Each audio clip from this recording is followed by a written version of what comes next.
No hablo de la sala 6. Ninguno de nosotros habla de ella. Ya no. Los hospitales tienen sus buenas dosis de historias de fantasmas, pero, ¿esta? Esta no es solo una historia. Es algo que viví en carne propia.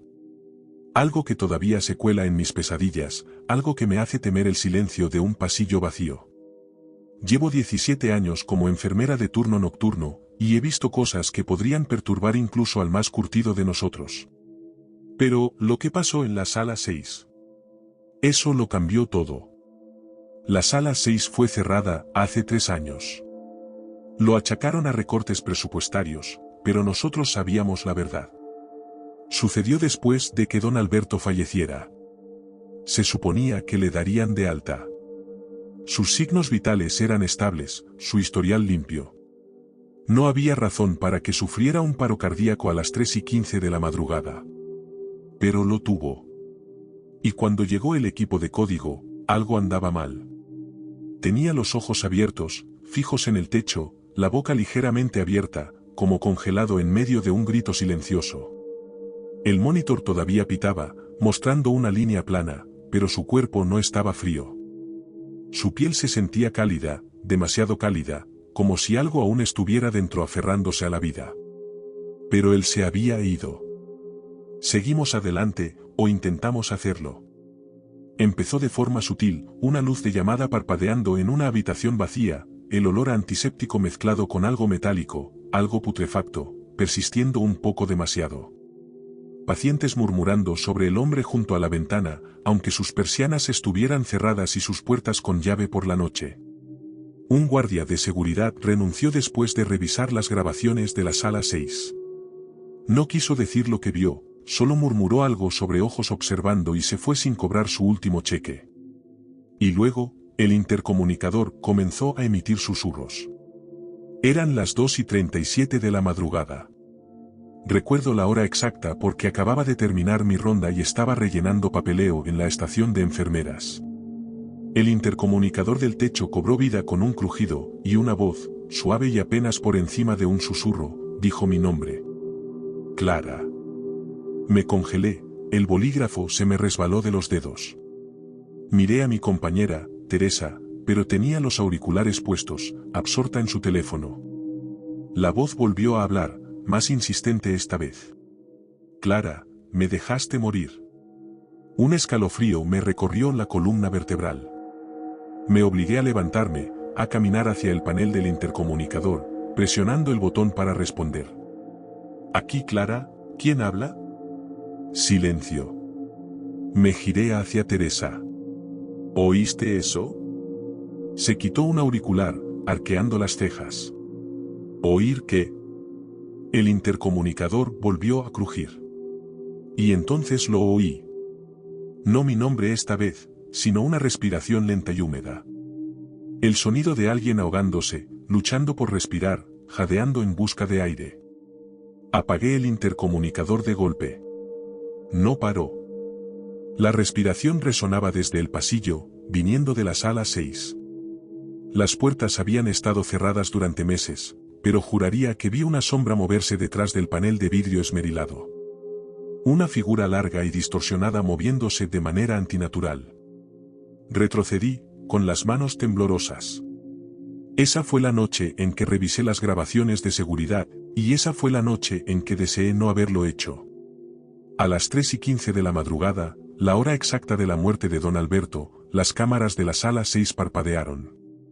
La señal se convirtió en estática antes de estabilizarse, mostrando algo imposible. La cama en la habitación 612, la misma cama en la que había muerto don Alberto, estaba ocupada. Las sábanas se movían como si algo invisible se moviera debajo de ellas.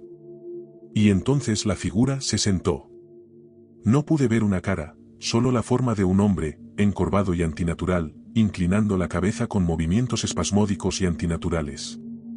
El monitor junto a la cama se encendió, mostrando un pulso constante de 72 LPM, latidos por minuto. Pero no había nadie allí. Entonces la figura se giró, mirando a la cámara, y sonrió. Desenchufé el monitor de un tirón, con el corazón latiendo con fuerza en mis oídos. Teresa entró corriendo, preguntando qué pasaba, pero no podía hablar. Solo señalé la pantalla, pero ya no estaba. La cama estaba vacía. Las sábanas quietas. Presenté mi solicitud de traslado al día siguiente. Cerraron la sala 6 una semana después. Pero a veces, tarde en la noche, cuando paso por ese pasillo, todavía lo oigo. La respiración lenta y húmeda, el intercomunicador cobrando vida con un crujido, el susurro de mi nombre flotando en el silencio. Y a veces, solo a veces, veo una figura al final del pasillo observándome.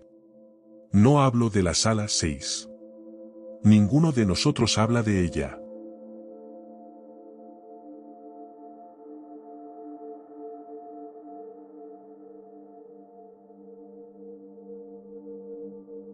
No es fácil contar esto. Ni siquiera sé por dónde empezar. Hay tanto en todo esto, pero lo intentaré. Se trata de una colega mía. Se llamaba Lilia. Era el tipo de enfermera que uno siempre querría tener cerca. Silenciosa, diligente, confiable, siempre presente en su turno, jamás se quejaba. Pero había algo extraño en ella. No desde el principio, no, al menos no inmediatamente. Era como un cambio lento y sigiloso, tan sutil que casi podrías ignorarlo, pero yo no pude. Lilia siempre trabajaba en los turnos de noche. Ya saben, esos turnos que nadie quiere tomar, donde el hospital se aquieta y el ambiente se vuelve tenebroso. Pero Lilia, a ella le encantaba. Era de esas enfermeras que se quedarían contigo en largas noches de insomnio sin mirar el reloj ni una sola vez, pero algo empezó a cambiar en ella, casi como si se estuviera desvaneciendo. No era obvio al principio, solo pequeñas cosas, detalles insignificantes.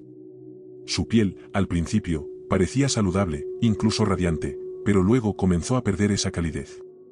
Se volvió tan pálida, casi translúcida, como si no hubiera visto la luz del sol en semanas. Sus ojos también, ya no eran los mismos, más oscuros, casi vacíos. Era sutil, pero una vez que lo noté, no pude ignorarlo.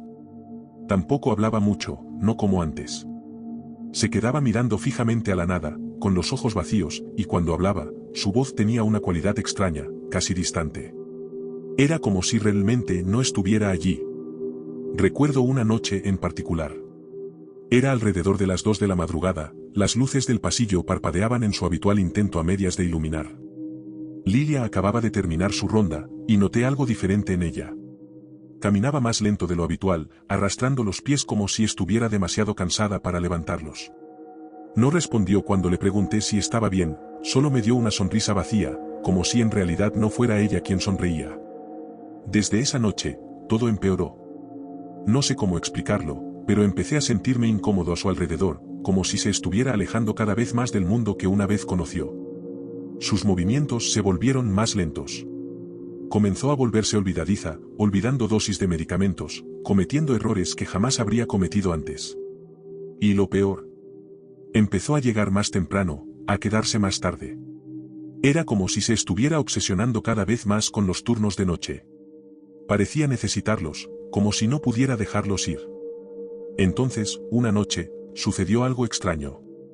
Lilia comenzó a visitar el sótano. Ahora, si has estado en este hospital el tiempo suficiente, sabes que el sótano es un lugar del que nadie realmente habla. Hay cuartos viejos ahí abajo, cuartos que no se han usado en décadas, rincones oscuros que usualmente están cerrados con llave o sellados. Nadie sabe realmente qué hay ahí abajo, pero siempre circularon rumores. Algunos decían que era un área de almacenamiento para equipos viejos. Otros susurraban sobre cosas, peores que eso. Cosas que sucedieron mucho antes de que nosotros trabajáramos allí. Lilia, sin embargo, comenzó a bajar allí todas las noches. Al principio, no le di mucha importancia. Tal vez solo estaba tratando de escapar de la presión de las salas. Pero después de un tiempo, no pude sacudirme la sensación de que algo andaba mal. Se escabullía justo cuando el turno de noche estaba terminando, desapareciendo silenciosamente por esas frías y oscuras escaleras. Nadie sabía qué estaba haciendo, pero no podía ignorar la mirada en sus ojos cuando volvía a subir.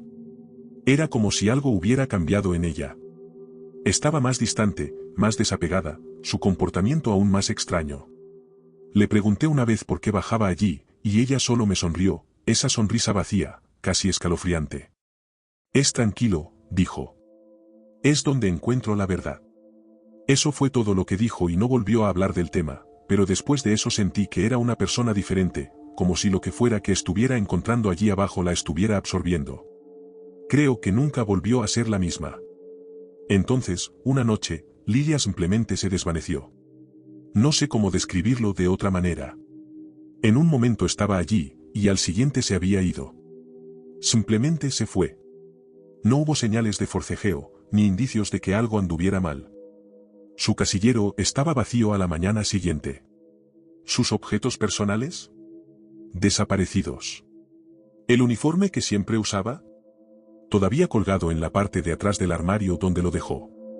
Era como si simplemente hubiera salido y nunca hubiera regresado. Nadie la oyó irse, y nadie la vio. Era como si simplemente se hubiera desvanecido en el aire.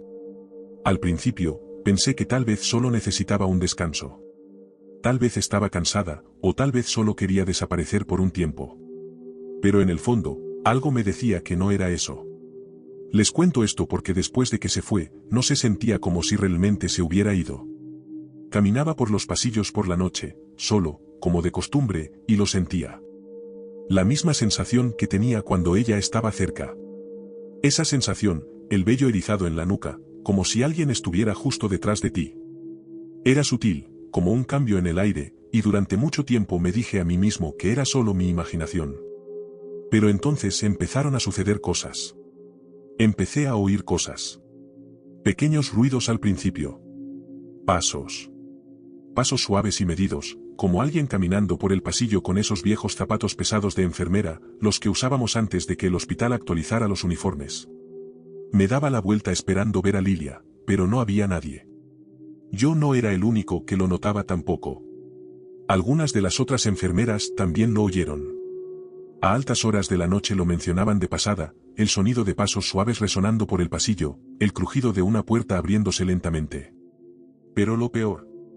Siempre iba seguido de este sonido. Una canción de cuna. No era el tipo de canción de cuna que oirías en un programa infantil. No, era antigua, inquietante. Podías sentirla en los huesos, una melodía suave y susurrante que flotaba en el aire, permaneciendo en tu mente mucho después de que se hubiera desvanecido. No era solo mi mente jugándome una mala pasada. Podía asegurarlo porque era la canción de cuna de Lilia. La había escuchado antes, una canción de cuna que tarareaba en voz baja cuando pensaba que nadie la escuchaba. Era su canción de cuna. Fue entonces cuando empecé a perder la cabeza.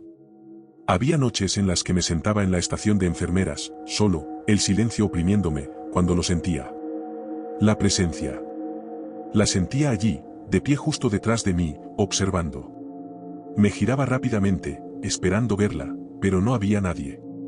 Era como si siempre estuviera fuera de mi alcance, de pie allí con ese uniforme antiguo, sus ojos oscuros mirándome fijamente. Ya no era solo cosa mía.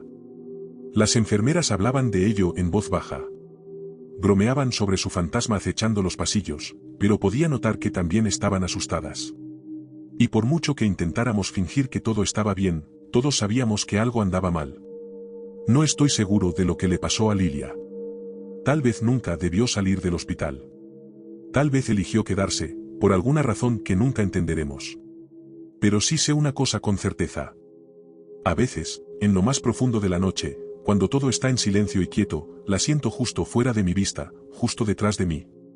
Y lo sé que todavía está ahí y tal vez siempre lo estará, pero estoy convencido de que tiene algo que ver con el sótano. Lo que sea que haya encontrado allí abajo, lo que sea que haya visto, la cambió. Y creo que tal vez la está llamando de vuelta, llamándola para que se quede para siempre.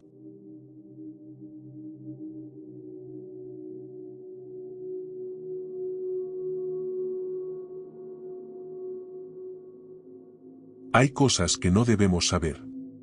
Cosas que debemos ignorar, dejar que se desvanezcan en el olvido.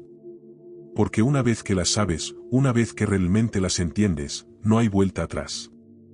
Lo que encontré, lo que descubrí, fue una de esas cosas.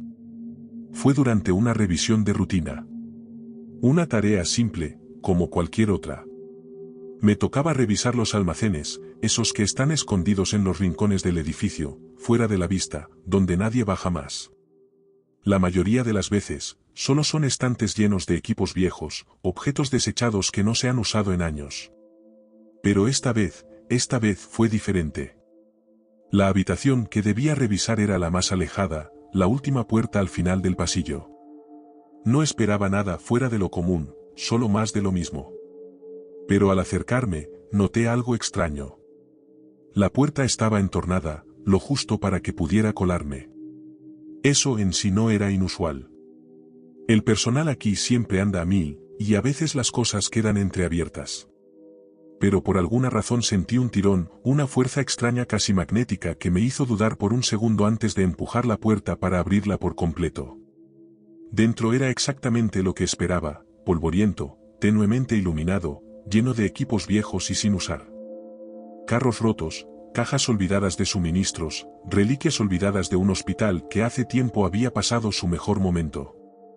Pero allí, en medio del suelo, había algo que me hizo contener la respiración. Símbolos. Símbolos que parecían haber sido dibujados apresuradamente, descuidadamente, y en lo que solo puedo describir como sangre. Me quedé paralizado, incapaz de apartar la mirada. Estaban desparramados, desorganizados, casi caóticos, pero cada marca parecía deliberada, como si hubiera sido colocada con intención. Mi corazón se aceleró al acercarme. Las sombras de las velas a medio quemar esparcidas alrededor de los símbolos danzaban erráticamente en las paredes, proyectando formas que hacían que la habitación se sintiera viva, viva de una manera que no puedo explicar. El aire se volvió más pesado y sentí una extraña atracción hacia el centro de los símbolos, como si la habitación misma se extendiera hacia mí, esperando que entrara en su agarre. Fue entonces cuando noté el diario. Estaba escondido en la esquina de la habitación, medio oculto detrás de una pila de equipos viejos. Parecía desgastado, como si hubiera estado allí durante mucho tiempo. Lo recogí sin pensar, sintiendo una extraña urgencia en mis manos.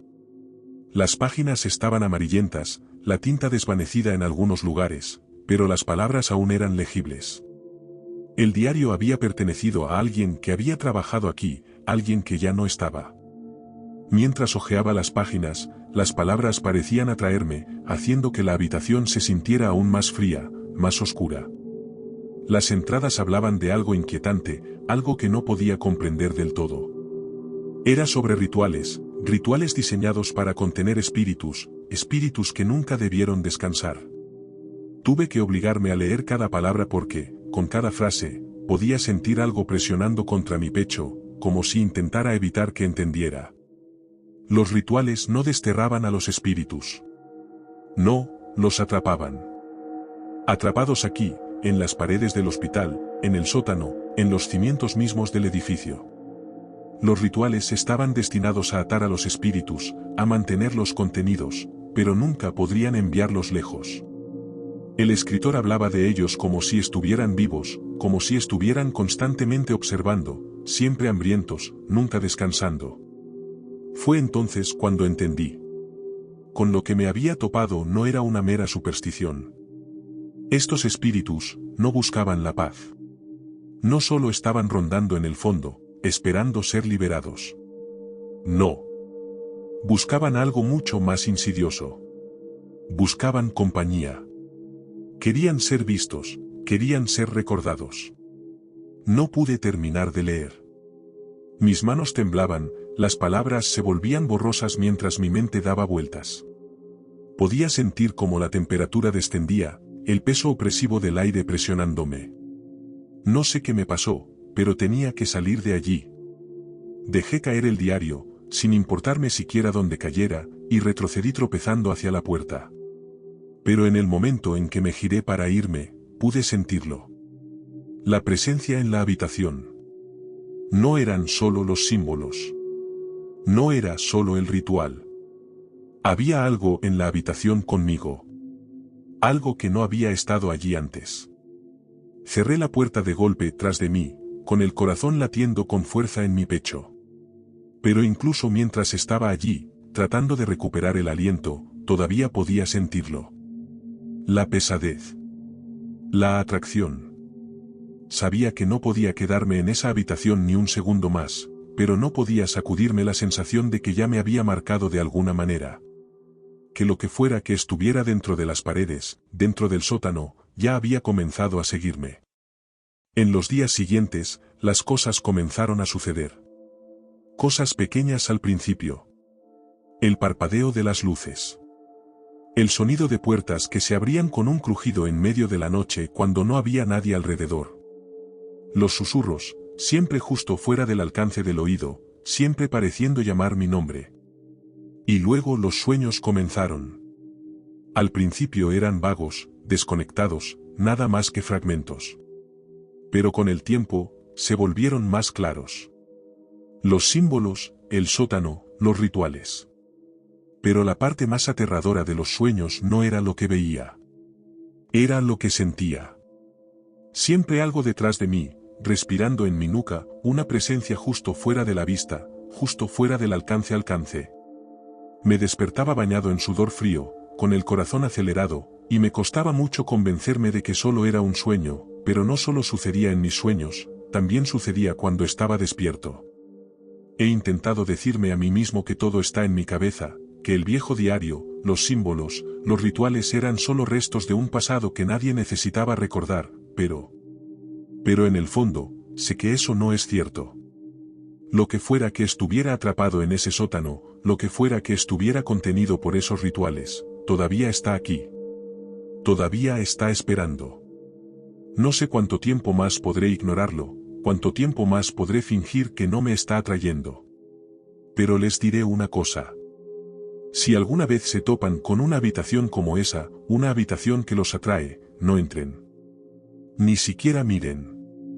Porque una vez que lo hacen, una vez que entran en esa habitación y sienten esa atracción, es solo cuestión de tiempo antes de que se den cuenta de que los muertos no están realmente muertos y que nunca dejarán de buscar compañía.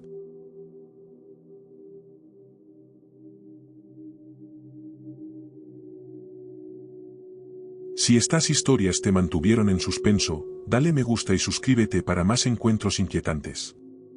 Activa las notificaciones porque no querrás perderte lo que viene a continuación. Mantente a salvo, mantente alerta y recuerda. Gracias por escuchar, y nos vemos en la próxima noche.